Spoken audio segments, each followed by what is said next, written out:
pag nadadaan ako rito, parang nakaka-relax. Yan. Sana may ganito kung ano, garden. May ganyan, may puno, tapos may malawak na lugar. Ayun, traffic. Traffic po. Pero alam mo, hindi naman siya mainit. May araw siya, pero kasi hapon na nga, parang uulan.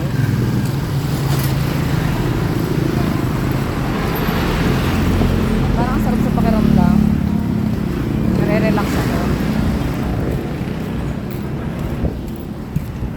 Siguro kulang ako sa gala. Kulang sa pera. Kulang din sa gala. Kulang sa pera, kulang sa gala. Kulang sa lambing. Kulang lang talaga. Ay, tumawid ako. Traffic na eh.